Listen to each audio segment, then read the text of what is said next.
Hey guys, this video is brought to you guys by Dota Plus, an app that gives you the edge when you're looking to gain MMR. It has all types of neat features once you load into the draft. So as you can see from one of my games, it shows you the player and hero stats. It shows you the player lane and role info, and it has a link to their profile on Dota Buff in case you want to know more.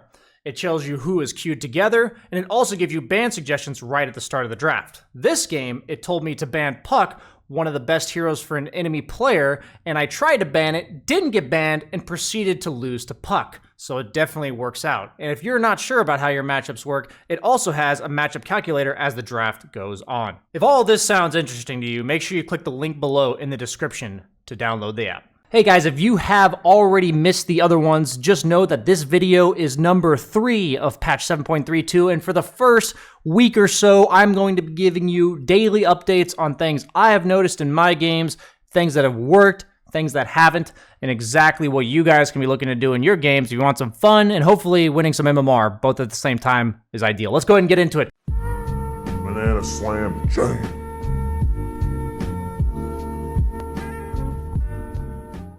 So today is August 25th, day 2 of the patch, and I went 4-2. Leshrac mid felt a little bit weird. That was our first game. So what happened with Leshrac mid is they nerfed his ultimate to be 5 more mana per second while buffing other things, and I felt like I ran out of mana a lot, and the lack of the small camp hurt him a lot. So what I'm seeing in the mid lane is people basically being like, oh yeah, there's no small camp. So the game is much more slower paced, I've felt. Around the mid lane. I've actually seen a lot of carries or off-laners out-leveling mid laners because there's just not much efficiency in the mid lane. You know, you feel like you're just getting 80 gold and 80 less experience per minute if you linger around the mid lane. So we're seeing a lot more lane dominators, you know, heroes that didn't just farm. So I've been seeing a lot of QoP in professional matches. Even Lena's have been popping up in my games, but even heroes like Lena want the small camp. So I'd say the less likely you are to farm the small camp, your stocks are rising in the mid lane, my friends. You may see that there are 3 Witch Doctor games in this history, and 2 of those were mid and 1 of them was off lane, and they're all wins. So that's really the highlight of the day. 1 of them I got absolutely carried, but what makes Witch Doctor is that his W is flat, damage, and heal now. It's not just heal. So once you get level 2 or 3 in heal, you're literally 30 damage plus 30 heal for everybody. So in mid, I was maxing cask because it clears big camps with level 4 cask. So I was going 4-2-0 and then looking to gank with my ult. And then in the off lane, I was maxing, I went 0-4-2 with my ultimate. So 4 points in heal, 2 points in maledict. So that's just more about trading. You want to pick him off lane with like, I had a Marcy. You know, any 4-position stunner that can force fights, Tusk, Marcy, etc. I don't think it's a meme. I don't want you guys to ruin games. Don't go fucking Radiance and shit, okay? Don't go Radiance. Don't do any of this dumb shit. Just build Witch Doctor in the early game. I'm going Soul Ring because it makes you can heal yourself back up and it gives you a lot of mana. I'm going like Null Talisman, Soul Ring, Mana Boots into maybe 1 build-up item like a Spirit Vessel, and then Ags, Shard, Ags, BKB, baby. And this hero scales like a motherfucker. So, all the people in my streams are saying it's a meme, but I'm telling you, other than the first game where I got kind of carried, even which I felt I had impact, if you're in the mid lane, make sure you build Bottle. If you're in the off lane, make sure you get Mana Boots as soon as possible. All it matters is if you have mana for your W, you will get the W, people, okay? That's what I'm talking about. But my 2 games I lost today, I didn't really learn much, to be honest. I still think Luna is very strong, but I'm yet to try her. In terms of heroes, I'm seeing a lot in my pubs. I've seen a lot of PA, and I'm pretty sure it's yet to win a game. I'm not going to lie to you guys. PA has felt incredibly underwhelming. I've seen a lot of Crystal Maidens. They feel really powerful. Undying, I've been seeing Malady, rank 1 5-position player in EU, is spamming Undying. So I think Undying is not only a good offlaner that we talked about yesterday, but he's also a good 5-position. I've had a few Marcies in my games, and the hero is still getting picked. It feels like she is still insanely strong in lane, maybe even stronger now that her rebound is the stun, and so she can usually just use 1 spell and be almost as impactful as when she used 2.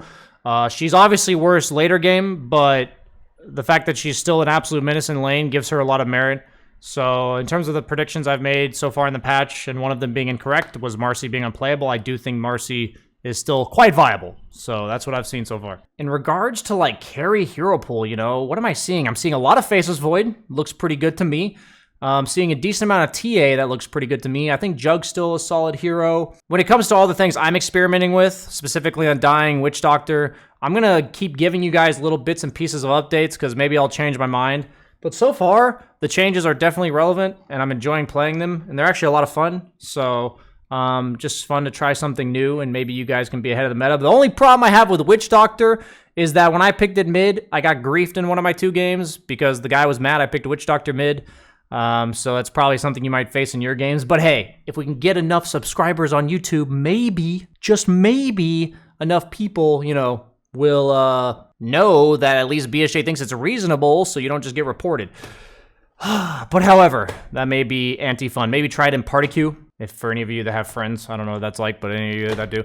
So I think Witch Doctor has 2 purposes, honestly. This is genuine, no memes here. If you put him with heavy teamfight ultimates like Magnus or Faceless Void, I think he's great. And he's also insanely strong with push lineups, I think. Like a Chen or a Luna. Some lineup that can like early group push. Visage. The heal in an AoE is just absolutely unplayable against at like 14 minutes, is what I've learned so far. So either heavy teamfight that plays around his Zags or early push. And I think Witch Doctor is quite strong. Aside from that, I want to talk about the map a little bit. So the main changes that happened on the map were this area. It's definitely palpable that this area was changed. So this ward is still absolutely broken and heavily contested, but it's more difficult to stack 3 camps at once or farm 3 camps at once. You're usually only going to stack 2 camps at once, but the fact is, Dire is still insanely good at stacking. So I know this may seem high-level pro shit for some of you guys, but I genuinely believe if you're a stack farmer in the carry role, you would almost always want to be Dire, meaning that if you're like a Sven or an Alchemist, Radiant jungle feels like complete ass right now, because I feel like a lot of these stack farmers, the way they wanted to play was like they'd be clearing this area on Radiant, but then it eventually becomes inefficient because you can't really stack these camps very well, and then they would start going to this area where they would like defend mid, farm small camp, defend mid, go stack ancients. And playing this area now feels really bad. We can't even call it the triangle anymore, people, because there's just no small camp. So what I'm basically saying is it feels really inefficient as a carry to play this area. So I'd rather be like an early active hero that gets like 1 item or doesn't mind farming single camps. So I'm really leaning towards like illusion carries. These are examples, or like Ursa or like Ricky type heroes. Ricky has high win rate. I wouldn't pick him myself, but I've seen him win in my games. I'd pick these types of heroes on Radiant, and I'd pick much more stack farmers on Dire. I really think it's going to make a big difference from what I'm feeling so far. For instance, like I played Leshrac mid on Radiant, and he's a stack farmer, and it felt really awkward to play the early to mid game since I had no small camp. While like when I play Dire, I can just stack these multiple camps while rotating.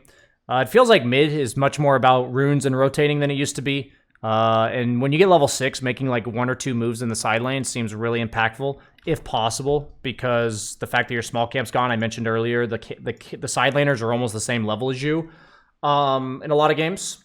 But also, what I would like to mention is the flag creeps. So the flag creeps, you only get gold for them if one of you gets the last hit. So if there's 2 heroes in the lane, it's effectively 3x of a normal creep for gold. So that means that every minute there's an extra 2 creeps worth of gold in the lanes. So I'm talking about all these stack farmers and stuff, but ideally you should build to play and build to pick in terms of laning. I feel like giving up lanes is like GG right now, because what happens is all the times where you're debating whether or not you were going to go jungle or whether or not you were going to stay in lane, there's literally 1 less camp, especially in the mid lane, and then there's literally 2 extra creeps worth of gold in the lane every minute. If it's only you, it's 1 extra creep in the wave, but that's still going to add up over time. The person that's staying in lane is just innately getting more than they did last patch. So I think heroes that can invest minimally in farming jungle camps, that's why I actually think Witch Doctor and Undying are pretty sick. Both of them can, like, you know, Undying spams decay on jungle camps. Witch Doctor just uses W and cask, low cooldowns. I think any heroes that have to choose between laning and jungling are naturally worse. So even like a hero like Alk, I don't necessarily like that much anymore. But, you know, these are all just preliminary opinions. And I think also big buffs to heroes like Slark and PA is the fact that they usually don't farm jungle early. So heroes that don't farm jungle early have been buffed a little bit this patch. These are all things to just keep in mind. I'm kind of paying attention to the way the map gets played. I think Ancient stacks are still very good. If you're the 4-position players, you should be looking to stack Ancients. There's been a lot of games where I have a hero that farms Ancients, mid laners like Bad and Lesh, safe laners like Sven Luna. Definitely important if you have one of these heroes to stack these, because now that the small camp's gone, there's not much other reason for these heroes to go to this area other than farming stacks. It feels pretty ass. I think Midas is still very good right now. We're seeing a lot of Midas, and I think it's predominantly on these carries that have mediocre farming potential in the jungle. And it actually, the fact that it guarantees you a neutral item sometime when you get it is, I've noticed the difference. I've absolutely noticed the difference. So keep that in mind when you're thinking about Midas. I've definitely noticed this difference. But yeah, that's my meta report for day 2 of the patch. We are our highest MMR ever, guys. I don't want to toot my own horn. I'm just really happy, you know, climbing it up. 9,500 MMR. BSJ is becoming almost not dog shit. But I'm going to keep you guys posted. Next 2 or 3 days, there's going to be daily, like, live meta update reports just like this one, keeping track of my progress so you guys can keep up. If you want to know, like, where I started this, you can just go to the day the patch came out and the previous video before this one. Thanks for watching, guys. Like, comment, subscribe. Easy money. I mean, easy MMR. Thanks, guys. Bye.